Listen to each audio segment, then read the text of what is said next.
예, 안녕하십니까. 책 읽는 자유인 채널을 운영하고 있는 이선입니다.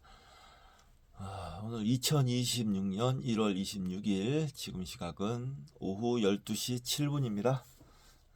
이전 시간에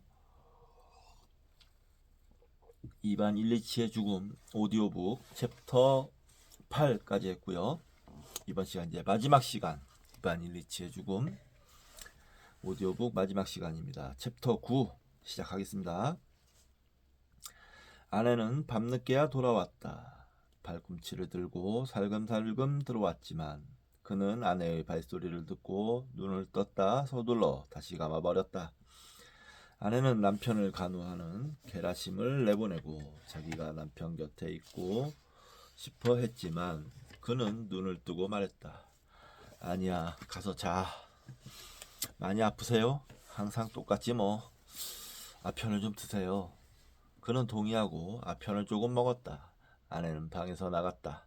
새벽 3시까지 그는 감각이 마비된 듯한 비참한 상태에서 허우적거렸다. 누군가가 그와 그의 고통이 누군가가 그와 그의 고통을 보기 좁고 길쭉한 검은색 자루 속에 마구 쑤셔넣고 있는 것만 같았다. 그런데 자루 속으로 아무리 깊이 때밀려 들어가도 자루 밑바닥에는 닿을 수가 없었다. 이것 자체도 충분히 끔찍했지만 여기에 고통까지 따랐다. 그는 겁이 나면서도 자루 밑바닥까지 떨어지고 싶었다. 그래서 몸부림을 치면서도 그와 그의 고통을 자루 속으로 밀어넣고 있는 알 수 없는 힘에 협조했다. 그러다가 갑자기 그는 자루를 뚫고 쿵 떨어져 의식을 되찾았다. 게라심이 참을성이 있게 침대 발치에 앉아 조용히 졸고 있었다. 그리고 이반 일리치 자신은 양말을 신은 앙상한 다리를 게라심의 어깨 위에 올려놓고 있었다. 갓을 씌운 양초도 여전히 거기에 있었고 끊임없는 고통도 여전했다. 게라심, 이제 그만 가서 자거라. 그가 속삭였다. 괜찮습니다, 나리. 좀 더 있을게요. 아니야, 가서 자. 그는 게라심의 어깨에서 다리를 내리고 팔베개를 하고 옆으로 돌아 누웠다. 자신이 불쌍해서 견딜 수가 없었다. 그는 게라심이 옆방으로 갈 때까지 기다렸다가 더 이상 자신을 억제하지 못하고 어린애처럼 흐느껴 울었다. 자신의 무력감, 끔찍한 고독, 인간의 잔인함, 신의 잔인함, 그리고 신의 부재 때문에 흐느껴 울었다. 주여, 당신은 왜 이런 짓을 하십니까? 왜 나를 이 세상으로 데려왔습니까? 왜 도대체 무엇 때문에 나를 이토록 괴롭히십니까? 그는 애당초 대답을 기대하지도 않았지만 대답이 없었기 때문에, 그리고 어떤 대답도 있을 수 없었기 때문에 흐느껴 울었다. 또다시 고통이 심해졌지만 그는 꼼짝도 하지 않았고 사람을 부르지도 않았다. 그는 속으로 말했다. 계속하세요. 계속 나를 공격하세요. 하지만 도대체 무엇 때문입니까? 내가 당신한테 무엇을 어쨌다는 겁니까? 왜 도대체 무엇 때문에 이렇게 나를 괴롭히신단 말입니까? 이어서 그는 조용해졌다. 울음을 그쳤을 뿐만 아니라 숨을 죽이고 정신을 집중했다. 귀로 들을 수 있는 목소리가 아니라 영혼의 목소리, 마음속에서 일어나고 있는 생각의 흐름에 귀를 기울이고 있는 것 같았다. 너는 무엇을 원하느냐? 이것이 말로 표현할 수 있는 최초의 뚜렷한 생각이었다. 그는 그 소리를 들었다. 너는 무엇을 원하느냐? 무엇을 원하느냐? 그는 자신에게 되풀이 물었다. 내가 무엇을 원하느냐고? 사는 것, 그리고 고통받지 않는 것. 그가 대답했다. 그리고는 다시 정신을 집중하여 귀를 기울였다. 고통조차도 그의 정신을 산만하게 하지는 못했다. 살기를 원한다고? 어떻게? 내면의 목소리가 물었다. 어떻게라니? 전처럼 살고 싶어. 건강하고 즐겁게. 전처럼 건강하고 즐겁게 살고 싶다고 내면의 목소리가 되물었다. 상상 속에서 그는 즐거워하던 인생에서도 가장 좋았던 순간들을 회상하기 시작했다. 하지만 이상하게도 그 즐거웠던 인생의 좋았던 순간들 가운데 어떤 것도 이제 와서는 옛날 그랬던 것처럼 즐겁거나 좋아 보이지 않았다. 어린 시절의 몇몇 기억들을 제외하고는 어떤 순간도 점점점 어린 시절에는 정말 즐거웠다. 그 시절이 다시 돌아올 수 있다면 그처럼 즐겁게 살 수도 있을 것이다. 하지만 그 행복을 경험한 어린애는 더 이상 존재하지 않았다. 어린 시절의 자신을 회상하면 마치 다른 사람을 회상하는 것 같았다. 현재의 이반 일리치를 만들어낸 시절이 시작되자마자 당시에는 기쁨으로 여겨졌던 모든 것들이 그의 눈앞에서 서서히 사라져 시시하고 역겨운 것으로 변해버렸다. 그리고 더 어린 시절에서 차츰 멀어져 현재에 가까워질수록 즐거움은 점점 더 하찮고 미심쩍은 것이 되었다. 이런 일은 법률학교 시절에 시작되었다. 그래도 아직 그 시절의 기억 속에서는 정말로 좋은 것들을 몇 개 찾아낼 수 있었다. 그 시절에는 태평스러움과 우정과 희망이 있었다. 하지만 상급반으로 올라가면 벌써 그런 좋은 순간들이 줄어들었다. 그러다가 도지사의 특별보좌관으로 공직생활을 시작한 초기에 그런 유쾌한 순간들이 다시 나타났다. 그것은 여자를 사랑한 기억이었다. 그러다가 모든 것이 뒤범벅이 되어 좋은 순간들은 더욱 줄어들었다. 세월이 흐를수록 좋은 순간은 점점 더 줄어들었고 나이가 들수록 그런 순간은 계속 줄어들었다. 결혼, 그것은 단지 우연한 사건이었고 결혼한 지 얼마 지나기도 전에 그는 미몽에서 깨어났다. 아내가 풍기는 불쾌한 입냄새, 성욕, 위선, 지겨운 공직생활과 돈에 대한 몰두, 그렇게 1년이 지나고 2년이 지나고 10년이 지나고 20년이 지났건만 그 모든 것은 여전히 마찬가지였다. 그것은 해를 거듭할수록 점점 더 지겨울 뿐이었다. 나는 위로 올라가고 있는 줄 알았는데 실은 그동안 줄곧 내리막길을 걷고 있었던 모양이군. 아니, 그런 모양이 아니라 실제로 그랬어. 사람들 눈에는 내가 위로 올라가고 있었지만 그만큼 생명은 썰물처럼 나한테서 멀어져 가고 있었던 거야. 그리고 이제 생명은 다 끝났고 남은 건 죽음뿐이야. 그렇다면 그건 무엇을 뜻하지? 왜 인생이 그렇게 무의미하고 끔찍한 것일 리가 없어? 다시. 그렇다면 그것은 무엇을 뜻하지? 왜 인생이 그렇게 무의미하고 끔찍한 것일 리가 없어? 하지만 다시. 그렇다면 그건 무엇을 뜻하지? 왜 인생이 그렇게 무의미하고 끔찍한 것일 리가 없어? 하지만 정말로 그렇게 끔찍하고 무의미한 것이었다면 나는 왜 죽어야 하지? 게다가 왜 이런 고통 속에서 죽어야 하지? 뭔가가 잘못됐어. 어쩌면 내가 잘못 살았는지도 몰라. 그렇게 살면 안 되는 것이었는지도 몰라. 이런 생각이 문득 떠올랐다. 하지만 나는 모든 일을 올바로 해냈는데 그럴 리가 없어.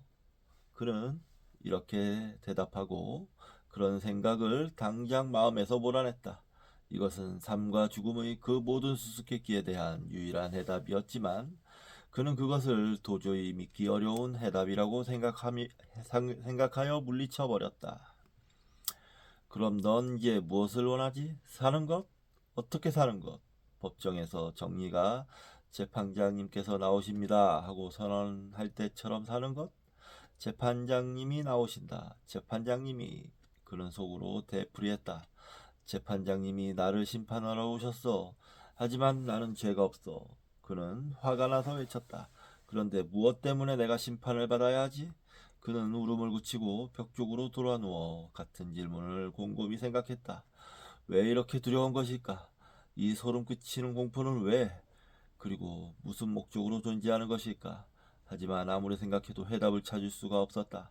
이것은 모두 자기가 잘못 살아온 결과라는 생각이 떠올랐지만 그는 당장 자기 생활이 올바르고 타당했다는 걸 상기하고 그런 해괴한 생각을 떨쳐버렸다.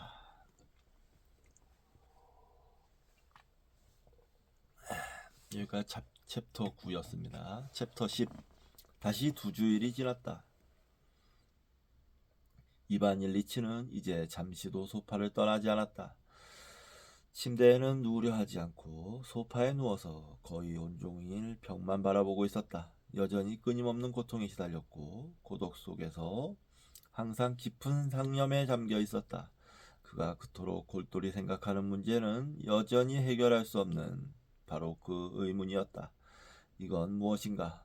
이게 과연 죽음일까? 그러면 내면의 목소리는 이렇게 대답하곤 했다. 그렇다. 그것이 바로 죽음이다. 왜 이렇게 고통스럽지? 그러면 내면의 목소리는 이렇게 대답했다. 이유는 전혀 없다. 고통은 원래 그런 것이다. 대답은 이것뿐이었다. 그 이상은 아무것도 없었다. 병이 난 직후부터 처음 의사를 찾아간 뒤부터 이반 일리치의 생활은 정반대되는 두 가지 기분으로 나뉘어 있었다. 이 두 가지 기분이 번갈아 그를 지배했다. 하나는 절망이었고 다른 하나는 희망이었다.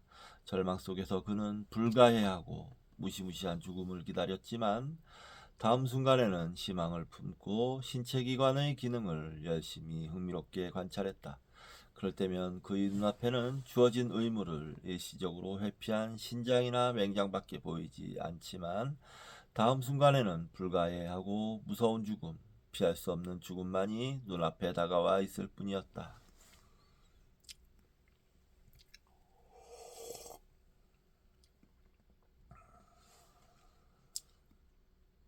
이 두 가지 기분은 처음부터 번갈아 나타났지만 병이 진행될수록 신장에 대한 생각은 점점 의심스럽고 허황되게 보이는 반면 다가오는 죽음에 대한 의식은 점점 더 현실적인 색채를 띠게 되었다. 석 달 전의 자신과 지금의 자신을 비교하고 그동안 얼마나 규칙적으로 내리막길을 굴러내려왔는가를 생각해보면 신락 같은 희망마저 사라져 버렸다. 모든 희망이 산산조각으로 부서져 버리기에는 그것만으로도 충분했다. 요즘 그는 고독 속에서 살고 있었다. 혼자 외롭게 소파 등받이만 바라보며 누워 있었다. 사람들로 북적거리는 도시 한복판에서 수많은 친지와 가족과 친척들한테 둘러싸여 있었지만 바다 밑바닥이나 땅속에서도 이렇게 철저히 외로울 수는 없을 터였다. 이 무서운 고독 속에서 이반 일리치는 오직 과거의 추억만을 곱씹으며 지내고 있었다. 과거의 장면들이 하나씩 차례로 눈앞에 떠올랐다. 추억은 언제나 현재와 가장 가까운 곳에서 시작되어 가장 먼 곳, 어린 시절까지 거슬러 올라가 거기서 오랫동안 머물곤 했다. 그가 먹은 자두 스튜트를 생각하고 있노라면 그의 마음은 어느덧 어린 시절로 거슬러 올라가 쭈글쭈글 주름이 잡힌 프랑스 자두와 날과일의 그 독특한 풍미, 단단한 씨를 핥으면 저절로 흘러나오던 군침이 생각났다. 그리고 그 새콤달콤한 맛의 기억과 함께 그 시절의 모든 추억들이 차례로 떠올랐다. 보모, 형제, 장난감, 점점점. 아니야, 이런 생각을 하면 안 돼. 너무 괴로워. 이반 일리치는 자신을 타이르고 다시 현재로 소파 등받이에 박힌 단추 모양의 장식과 모로코 가죽에 생긴 주름으로 돌아왔다. 모로코 가죽은 비싸긴 하지만 좀처럼 닳지 않아서 좋아. 이것 때문에 한바탕 말다툼이 있었었지.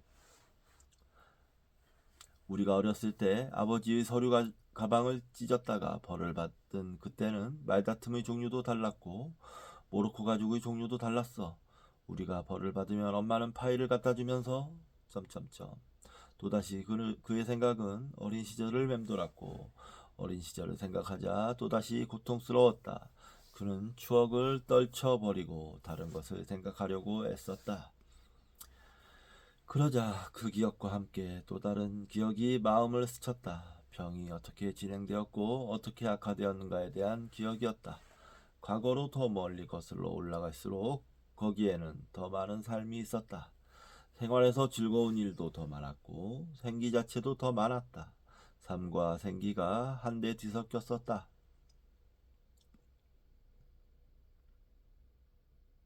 그는 속으로 생각했다.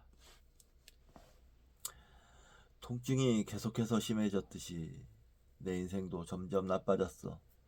과거에 내 인생이 처음 시작되었을 때는 밝은 점이 한 개 있었지만 나중에는 전체가 점점 어두워지는 속도도 점점 빨라졌어. 죽음과의 거리가 가까워질수록 그 거리를 제곱한 수에 반비례해서 죽음으로 다가가는 속도가 빨라졌어. 그러자 낙하하는 돌멩이는 가속이부터 점점 빠르게 떨어진다는 생각이 문득 떠올랐다. 생명은 점점 심해지는 일련의 고통이다. 그것은 정말 가장 끔찍한 고통을 향해 점점 더 멀리 날아간다. 나는 날아가고 있다. 점점점. 그는 몸서리를 치고 자세를 바꾸고 거기에 저항하려고 했었지만 저항이 불가능하다는 것은 이미 알고 있었다. 그의 눈은 앞에 있는 것을 뚫어지게 응시하는데 지쳤지만 보는 것을 그만둘 수도 없었다.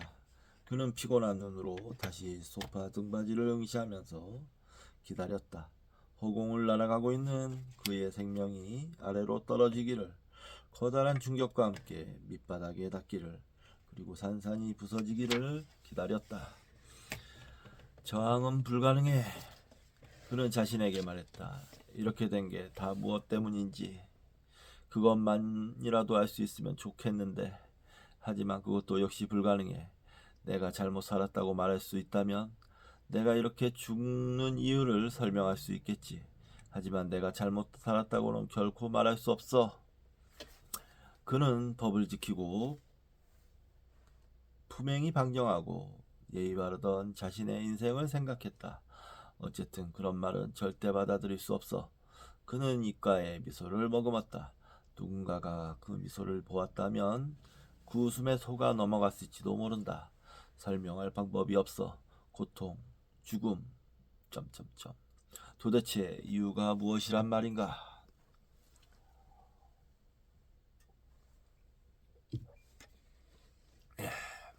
여기까지가 10장입니다. 11장, 챕터 11. 또다시 2주일이 흘러갔다. 그 2주일 동안 이반 일리치와 그의 아내가 바라던 사건이 일어났다. 페트리시초프가 정식으로 리사에게 청혼한 것이다. 그 일은 저녁 때 일어났다. 이튿날 아침 플라스코비아 표토로브나는 남편한테 이 소식을 어떻게 알리는 게 가장 좋을까 궁리하면서 남편 방에 들어왔지만 공교롭게도 바로 전날 밤 그의 용태에 새로운 변화가 일어나 병세가 갑자기 나빠져 버렸다. 플라스코비아 표도로브나가 들어가 보니 남편은 여전히 소파에 누워 있었지만 자세가 여느 때와 달랐다. 옆으로 돌아눕지 않고 반드시 누워서 앞을 뚫어지게 노려보고 있었던 것이다. 플라스코비아 표도로브나는 약을 먹으라고 말하기 시작했지만 남편이 그에게 돌린 눈을 본 순간 그녀는 너무 놀라서 말을 맺지 못했다. 그 눈빛이 나타내고 있는 것은 강렬한 징후였다. 특히 그녀에 대한 징후가 이글이글 타오르고 있었다. 제발 나를 편안히 죽게 내버려둬. 그가 말했다. 그녀는 방에서 나가려고 했으나 마침 그때 딸이 들어와서 아버지에게 아침 인사를 하러 다가왔다. 그는 아내에게 보인 것과 똑같은 눈빛으로 딸을 노려보았다. 건강은 어떠냐고 딸이 묻자 그는 이제 곧 모든 식구들을 해방시켜 주겠다고 냉담하게 대답했다. 아내와 딸은 둘 다 입을 다물고 잠시 옆에 앉아 있다가 나가버렸다. 그게 우리 탓인가요? 리사가 어머니한테 말했다. 꼭 우리 탓인 것 같잖아요. 아빠가 가엾긴 하지만 왜 우리가 고통을 받아야 하죠? 평소와 같은 시간에 의사가 왔다. 이반 일리치는 성난 눈을 의사한테서 한시도 떼지 않고 의사의 질문에 네 또는 아니요로 퉁명스럽게 대답할 뿐이었다. 그러다가 마침내 이렇게 말했다. 당신이 나를 위해 아무것도 해줄 수 없다는 건 당신도 잘 알고 있잖소. 그러니까 나를 그냥 내버려 두시오. 고통을 덜어드릴 수는 있습니다. 당신은 그것조차 못해. 그러니 나를 그냥 내버려 둬요. 의사는 객실로 가서 프라스코비아 표도로브나에게 이렇게 말했다. 당신 남편의 상태는 대단히 심각하다. 남편은 끔찍한 고통을 겪고 있음이 분명하므로 이제 남은 유일한 방법은 아편으로 그 고통을 완화시키는 것뿐이라고. 아이고,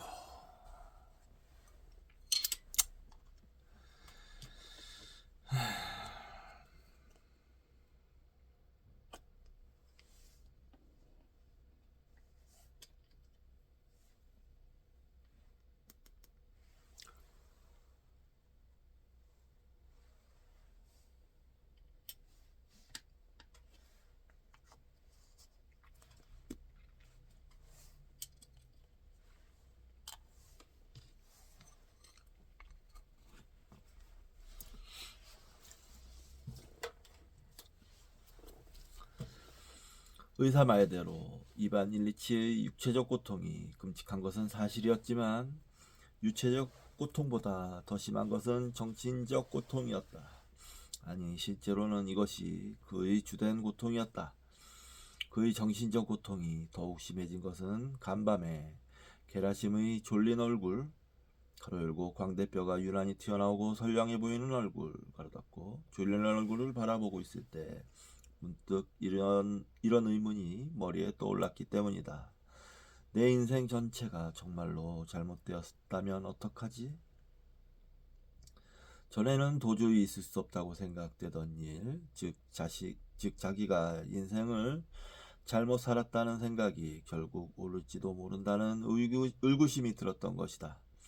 그는 지위가 높은 사람들이 좋게 생각하는 것과 맞서 싸우려고 애쓴 적도 몇 번 있었지만 그런 노력은 겨우 감지할 수 있을 만큼 미미한 것이었다. 어쩌다 한 번씩 그런 가벼운 충동을 느낄 때도 당장에 억눌러 버리곤 했다. 하지만 어쩌면 그런 미미한 노력과 가벼운 충동만이 진짜이고 나머지는 모두 가짜였을지도 모른다는 생각이 문득 떠올랐다. 직무도 생활도 가족에 대한 모든 약속도 사교적 관계는 물론 직무상의 관계도 모두 가짜였을지 모른다. 그는 이 모든 것들을 변호하려고 애썼지만 자기가 변호하고 있는 대상이 얼마나 허약한가를 불현듯 깨달았다. 변호할 만한 게 아무것도 없었다. 그는 속으로 말했다. 하지만 만약 그렇다면, 그리고 내가 나에게 주어진 모든 것을 잃어버렸고 또한 그것을 돌이킬 수도 없다는 자각을 가진 채 이 세상을 떠나고 있다면 그렇다면 어떻게 되지? 그는 반드시 누운 채 완전히 새로운 방법으로 자신의 인생을 검토하기 시작했다. 아침에 그는 우선 하인을 보았고 다음에는 아내를 보았고 다음에는 딸을 보았고 그 다음에는 의사를 보았다. 그들의 일거수일투족은 간밤에 그가 깨달은 무서운 진실을 뒷받침해 주었다. 그것들 속에서 이반 일리치는 자기 자신, 그가 살아온 모든 목적을 보았다. 그리고 그것은 순전히 가짜이며 삶과 죽음을 덮어버린 무섭고도 거대한 기만이라는 것을 분명히 깨달았다. 이러한 자각은 신체적 고통을 10배나 가중시켰다. 그는 신음하며 마구 뒹굴렀고 숨이 막혀서 옷을 잡아당겼다. 그리고 그런 이유 때문에 아내와 딸과 의사를 증오했다. 그는 아편을 듬뿍 먹고 혼수 상태에 빠졌지만 정오께가 되자 고통이 다시 시작되었다. 그는 모든 사람들을 물리치고 혼자서 몸부림치며 뒹굴었다. 아내가 다가와서 말했다. 여보, 나를 위해서라도 해주세요. 전혀 해롭지 않아요. 오히려 도움이 될 때도 많아요. 건강한 사람들도 흔히 하는 일인걸요. 그는 눈을 크게 떴다. 뭘? 영성체를 받으라고? 왜? 필요 없어. 하지만 아내는 훌쩍이기 시작했다. 하세요, 여보. 신부님을 모셔올게요. 아주 좋은 분이세요. 좋다고. 그가 중얼거렸다. 신부가 와서 고백 성사를 하자 이반 일리치의 태도는 누그러졌다. 의욕이 줄어들고 그 결과 통증도 가벼워진 것 같았다. 그는 잠시나마 희망의 불빛을 볼 수 있었다. 그래서 다시금 맹장과 치료 가능성에 대해 생각하기 시작했다. 그는 눈물을 글썽이며 영성체를 받았다. 영성체가 끝나자 사람들은 다시 그를 눕혔다. 그는 잠시 편안함을 느꼈다. 어쩌면 살 수 있을지 모른다는 희망이 다시금 그의 마음속에서 눈을 떴다. 그는 언젠가 의사가 권한 수술을 생각하기 시작했다. 살고 싶어. 난 살고 싶어. 그는 속으로 중얼거렸다. 영성체가 끝난 뒤 아내가 그를 축하하러 들어왔다. 여느 때처럼 판에 박힌 말을 늘어놓은 다음 그녀는 이렇게 덧붙였다. 어때요? 기분이 좀 나아지셨죠? 그는 아내를 쳐다보지도 않고 말했다. 그래. 그녀의 옷차림, 모습, 얼굴 표정, 목소리, 이 모든 것들이 똑같은 사실을 말하고 있었다. 아니야, 이건 잘못됐어. 이래서는 안 돼. 내가 이제껏 삶의 목적인 줄 알았고 지금도 그렇게 알고 있는 모든 것은 너의 눈으로부터 진실을 감추기 위해 삶과 죽음을 덮고 있는 허위와 기만에 지나지 않아. 이렇게 생각하자마자 증오심이 솟아오르고 육체적 고통이 다시 시작되었다. 그리고 그 고통과 함께 그는 피할 수 없이 다가오고 있는 종말을 의식했다. 게다가 욱신거리는 극심한 통증과 질식할 것 같은 느낌이 여기에 새로이 추가되었다. 그가 그래 하고 말했을 때 그의 표정은 소름이 끼칠 정도였다. 이 말을 하면서 그는 아내의 눈을 똑바로 들여다보았다. 그리고 말을 끝내자 그처럼 쇠약해진 상태치고는 놀랄 만큼 빠르게 고개를 획 돌면서 소리쳤다. 나가! 당장 나가! 나를 혼자 있게 내버려둬!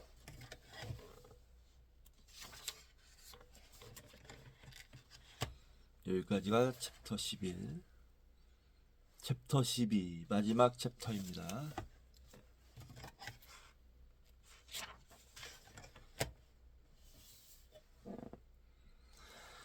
그 순간부터 시작된 비명은 사흘 동안 줄곧 계속되었다. 비명 소리는 너무나 처절해서 두 칸 떨어진 방에 문을 꽁꽁 닫아 걸고 있어도 그 소리를 들으면 몸서리치지 않을 수 없을 정도였다.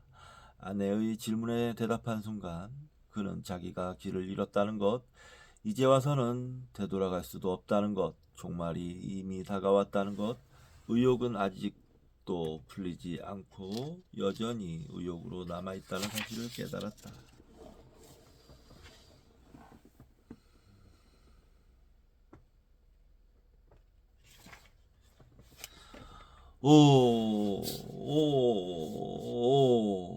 그는 다양한 억양으로 외쳤다. 다음에는 난 안 죽을 거야 하고 고함을 질렀지만 그 후로는 줄곧 오만 외쳐댔다. 꼬박 사흘 동안 그는 검은 자루 속에서 몸부림쳤다. 그동안의 시간은 그에게는 존재하지 않았다. 눈에 보이지도 않고 저항할 수도 없는 힘이 그를 자루 속에 쑤셔넣고 있었다.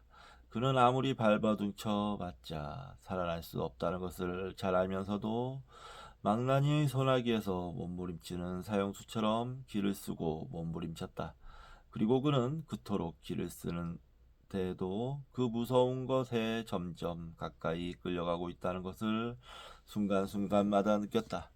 그는 또 느꼈다. 자신의 고통은 그 검은 구멍 속에 쑤셔 넣어졌기 때문이지만 그보다는 오히려 그 구멍 속에 제대로 들어가지 못했기 때문이라고. 그리고 그가 구멍 속에 제대로 들어가지 못한 까닭은 자기 인생이 옳았다는 확신이 그를 방해했기 때문이었다. 자기 인생에 대한 정당화, 바로 이것이 그를 단단히 움켜잡고 앞으로 나아가는 것을 방해하고 있었다. 무엇보다도 이것이 그에게 가장 큰 고통을 주었다. 갑자기 어떤 힘이 그의 가슴과 옆구리를 쳤다. 숨쉬기가 더욱 어려워졌다. 그는 구멍 속으로 툭 떨어졌다. 그러자 밑바닥에 빛이 있었다. 열차를 타고 있을 때 이따금 경험하는 일이지만 실제로는 앞으로 나아가고 있는데도 뒤로 가고 있다고 생각하다가 어느 순간 문득 열차가 앞으로 나아가고 있다는 것을 깨닫는 경우가 있다. 지금 그의 기분이 그랬다. 그래, 그건 옳은 일이 아니었어. 그는 자신에게 말했다. 하지만 그건 문제가 안 돼. 아직은 옳은 일을 할 수도 있으니까. 하지만 뭐가 옳은 일이지? 그는 자신에게 묻고 갑자기 조용해졌다. 이것은 사흘째 되는 날이 끝날 무렵 그가 죽기 2시간 전에 일어난 일이었다. 그때 마침 고등학생 아들이 아버지 방으로 살짝 들어와 침대 옆으로 다가왔다. 빈사 상태에 있는 병자는 여전히 필사적으로 비명을 지르면서 두 팔을 휘젓고 있었다. 그의 손이 공교롭게도 아들의 머리 위에 떨어졌다. 아들은 그 손을 붙잡고 입술에 눌러댔다. 그리고는 울기 시작했다. 바로 그 순간 입안 일리치는 구멍 속으로 떨어져 밑바닥에서 비치는 빛을 보았다. 나는 인생을 잘못 살았지만 아직은 그것을 바로잡을 수 있다는 생각이 개시되었던 것이다. 그는 자신에게 물었다. 뭐가 옳은 일이지? 그러고는 몸부림을 그치고 조용히 귀를 기울였다. 바로 그때 그는 누군가가 자기 손에 입을 맞추고 있다는 것을 느꼈다. 그는 눈을 뜨고 아들을 보았다. 아들이 불쌍했다. 아내가 다가왔다. 그는 아내를 실끔 쳐다보았다. 그녀는 입을 벌린 채 남편을 가만히 지켜보고 있었다. 그녀의 코와 뺨에는 마르지 않는 눈물이 묻어 있었고 얼굴에는 절망의 표정이 떠올라 있었다. 그는 아내도 가여웠다. 그래, 나는 가족을 비참하게 만들고 있어. 그는 속으로 생각했다. 지금은 비탄에 잠겨 있지만 내가 죽으면 나아질 거야. 그는 이 말을 하고 싶었지만 말할 기력이 없었다. 무엇 때문에 말로 한단 말인가? 행동으로 보이면 될 텐데. 그는 이렇게 생각하고 아내를 쳐다보면서 아들을 가리켰다. 그리고 이렇게 말했다. 애를 데려가. 애한테 미안해. 당신한테도. 그는 날 용서해줘 하는 말을 덧붙이려고 했지만 혀가 제대로 돌아가지 않아서 놓아줘 하고 말해버렸다. 하지만 이해할 사람은 이해해 주리라 생각하면서 손을 내저었다. 바로 그때 갑자기 지금까지 줄곧 그를 짓누르면서 절대로 떠나려 하지 않던 것들이 두 군데에서 10군데에서 사방팔방에서 한꺼번에 모두 떨어져 나가고 있는 것이 점점 뚜렷하게 느껴졌다. 그는 식구 모두에게 미안했다. 이 불쌍한 가족을 괴롭혀서는 안 된다고 생각했다. 이제는 가족을 해방시키고 자신도 이 고통에서 벗어나고 싶었다. 얼마나 좋고 얼마나 단순한가 그는 속으로 생각했다. 그런데 통증은? 그는 자신에게 물었다. 통증은 어떻게 됐지? 통증은 어디로 가버렸지? 그는 통증에 관심을 돌렸다. 그래, 여기 있군. 그래서 어쨌다는 거지? 통증이야 있든 말든 상관 말고 그냥 내버려둬. 그리고 죽음은? 죽음은 어디 있지?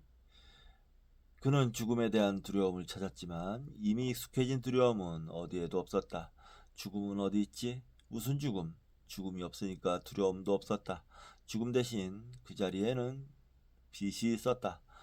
이게 바로 그거였구나. 그는 느닷없이 큰 소리로 외쳤다. 얼마나 기쁜 일인가. 그에게 이 모든 일은 한순간에 일어났고 그 순간의 의미는 결코 변치 않았다. 하지만 그 자리에 임종을 지켜보는 사람들 눈에는 그의 고통은 그 후에도 2시간이나 계속되었다. 그의 목에는 갈그랑거리는 소리가 났고 쇠약해진 몸은 경련을 일으켰다. 그러다가 헐떡거리고 갈그랑거리는 소리가 차츰차츰 사그라들었다. 끝났습니다. 곁에 있던 누군가가 말했다. 그는 이 말을 들었고 영혼 속에서 그 말을 되풀이했다. 죽음도 끝났어. 그는 자신에게 말했다. 죽음은 더 이상 없는 거야. 그는 숨을 들이키다가 깊은 호흡 중에 갑자기 멈추고 몸을 쭉 뻗었다. 그리고 죽었다. 여기까지입니다. 이 군대에 있을 때 제가 22살, 3살 그 무렵이었는데 3살쯤이었군요. 그때 읽었을 때는 제가 아주 감수성이 예민했었던 것 같아요. 이거 읽으면서 막 가슴이 막 쪼이기도 하고 심장이 막 그냥 쿵쾅쿵쾅 거리기도 하고 굉장히 몰입해서 읽었었는데 이번에 읽어보니까 그 정도 감정까지 몰입되는 건 아니었던 것 같아요. 근데 그래도 한 인간의 죽음에 대해 내밀하게 살펴보는 시간이 됐던 것 같습니다. 의미 있는 경험이라고 생각합니다. 이런 소설을 통해서 이런 경험을 해본다는 건 좋은 일이죠. 저도 언젠가 죽을 것이고 저는 어떻게 죽을지 생각해보는 것도 의미가 있을 거라고 생각합니다. 이 작품 해설, 이건 이제 이문열 선생님의 작품 해설인데, 작품 해설 읽어보도록 하겠습니다. 한 속인을 통한 죽음의 성찰. 이반 일리치의 죽음은 죽음을 주제로 한 단편으로는 고전적인 명품이다. 해밍웨이에게는 좀 미안한 말이지만 그의 킬리만자로의 눈은 주인공을 둘러싼 장치들만 조금씩 다를 뿐 여러 면에서 이 작품과 비슷한 구조를 가지고 있다. 우선 주인공의 성격부터가 그렇다. 얼핏 보면 두 주인공은 한쪽이 약간 건달기가 있고 인생을 헤맨 축인데 비해 다른 한쪽은 외견상 성실하고 비교적 순조로운 상승의 길을 걸었다는 점에서 차이가 난다. 그러나 본질로는 다같이 거룩함이나 영원성 같은 것과는 거리가 먼 속인이다. 부인 가로 열고 아닐 것이다. 나는 죽지 않는다. 가로 닫고 부인과 분개 가로 열고 왜 하필 나인가 가로 닫고 타협 또는 혹은 거래 가로 열고 이번에 살아나면 살려만 준다면 신에게 혹은 윤리적으로 보다 나은 인간이 되겠다 가로 닫고 체념 할 수 없지 그렇구나 가로 닫고 친화 이러이러한 이유로 죽음이 빨리 왔으면 이러이러한 이유로 나는 기꺼이 죽음을 껴안을 수 있다 가로 닫고 같은 죽음의 단계에 대한 현대 임상 심리학의 관찰들도 체계적으로 수용되어 있지는 않지만 두 작품 모두에 대부분 반영되어 있다. 이 같은 형식과 내용 면에서의 중복적 요소 때문에 나는 죽음을 주제로 한 단편의 전범으로는 두 작품이 택일적이라고 보았다.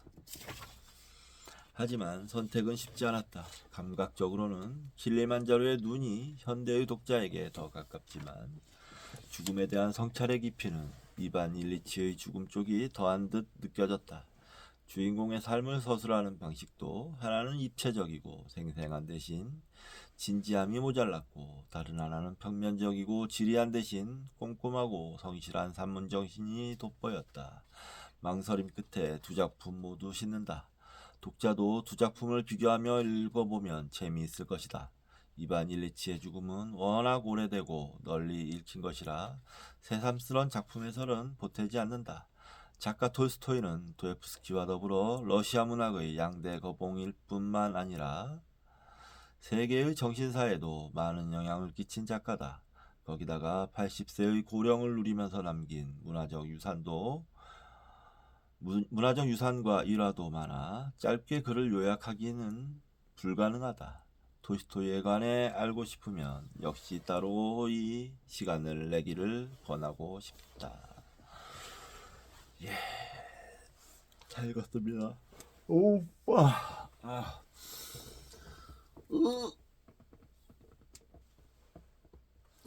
어찌됐건 소설 중편 이 정도면 중편이죠. 단편인가. 아무튼 한 거를 완독을 했습니다. 어떻게 여러분들